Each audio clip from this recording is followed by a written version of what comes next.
Break, broke, broken. Drive, drove, driven. Fall, fell, fallen. Rise, rose, risen. Shake, shook, shaken. Wake, woke, awoken. What's going on here? Well, a lot of things, but the simple version is that there are two types of English verbs. Strong verbs mark their past inflections by changing the stressed vowel, and there are about 60 of them. Weak verbs, on the other hand, insert a D or a T at the end of the word to do this, and they make the remaining tens of thousands of verbs, because any new ones invented will just become weak because nobody wants to deal with the strong verbs bullshit. However, in what can only be described as the I am your father moment of Germanic linguistics, the strong verbs are actually much older than the weak verbs and go back to this really complicated system called ablaut from Proto-Indo-European, which is also why Latin and Sanskrit words are overconjugated to shit, and Russian, French, and Hindi all have the same words for thou, but I'm getting off topic.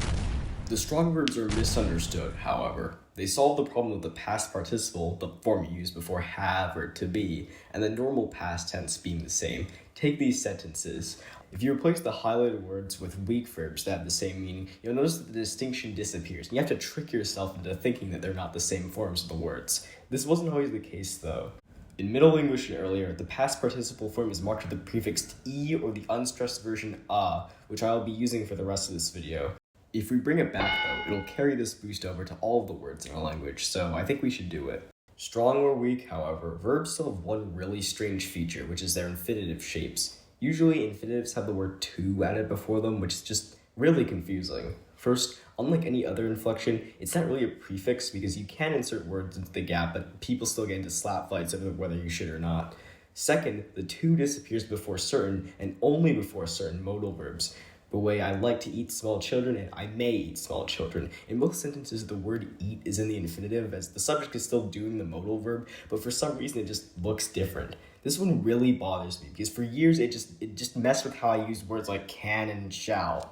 Third and lastly, why to? It's not a preposition. You're not going or being anywhere. What the fuck is this? It's so bad because both the preposition and the marker are some of the most common words in English, even when split from each other, so it's very likely that you'll run into this confusion dozens of times each day. Like before, however, it wasn't always like this. In Middle English and earlier, sound familiar, the infinitive was given its own suffix un, which solved all three of these issues. Lastly, there's just too many verbs in a row here. He should have thrown the ball higher. That's 3 of them, and only one of them is actually the verb of the sentence. All these non-finite words should be moved behind the object they're attached to keep in line with how the finite word works. If this sounds weird, well, we already do this with adverbs, and this is also how Old English did it. This is where things go from fucked to much of fucked. I said at the very start of this video that strong verbs shift their vowel sounds to mark tense, and this is true, but so do weak verbs sometimes. The only problem with this is that it's supposed to be a length distinction, but it ends up being a completely nightmare pseudo-ablaut system. There's also the issue of silent letters, which I'm not going to explain because everyone already knows about them. These two seemingly unrelated quirks, however, are symptoms of the same problem, and as such have a very easy solution. The great vowel shift is responsible for the weird long vowels. In the early modern era, all of them shifted around a bunch until they were nearly unrecognizable. Long I and U in particular morphed into these freakalicious diphthongs, which are so bad that my dialect shrinks them in words like night and about. This also means that about was the original pronunciation. The silent letters are less interesting. They're either loan words, which don't count, or pronunciation changes which never had their spelling updated. In the latter case, a common mistake in trying to mend this run is to change the spelling to fit the pronunciations. The problem with getting rid of them is that it fixes the issue of written and spoken words not matching, but it actually makes it more difficult to differentiate the words themselves, so all it does is make everything more confusing.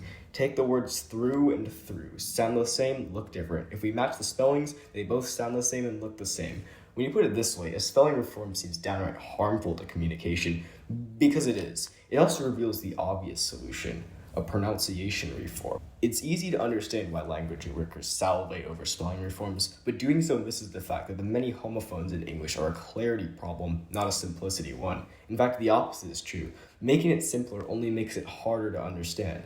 So with an actual goal in mind, what are my proposals? First, undo the great vowel shift. Bring the long vowels closer to their short counterparts and resolve the ridiculous mouth travel times. To reiterate the short ones, they'll be a, I, o. We'll merge the U's and cut and put for simplicity here. And of course, the unstressed schwa. For the long vowels, the vowel in time becomes E, the vowel in C becomes E, the vowel in meat becomes E. It's a bit longer than the one in left. Lastly, the vowel in lame becomes ah. Words like say originally had a diphthong that got merged with the long A, so the word day sounds like die now. For our back vowels, the one in house becomes oo, the one in soot or note becomes o, the one in boat becomes all, like the one in lord, but longer. I still don't know what to do with aw, so please comment any suggestions down below. If you're still not convinced that this is the way English was meant to be said, this is how literally every other language which has the Latin alphabet does it. In terms of consonants, silent Ks will return, as well as silent GHs. The latter sounds like the H in who, or maybe my accent is just weird. I went over it in this video if you want to know where the letters came from.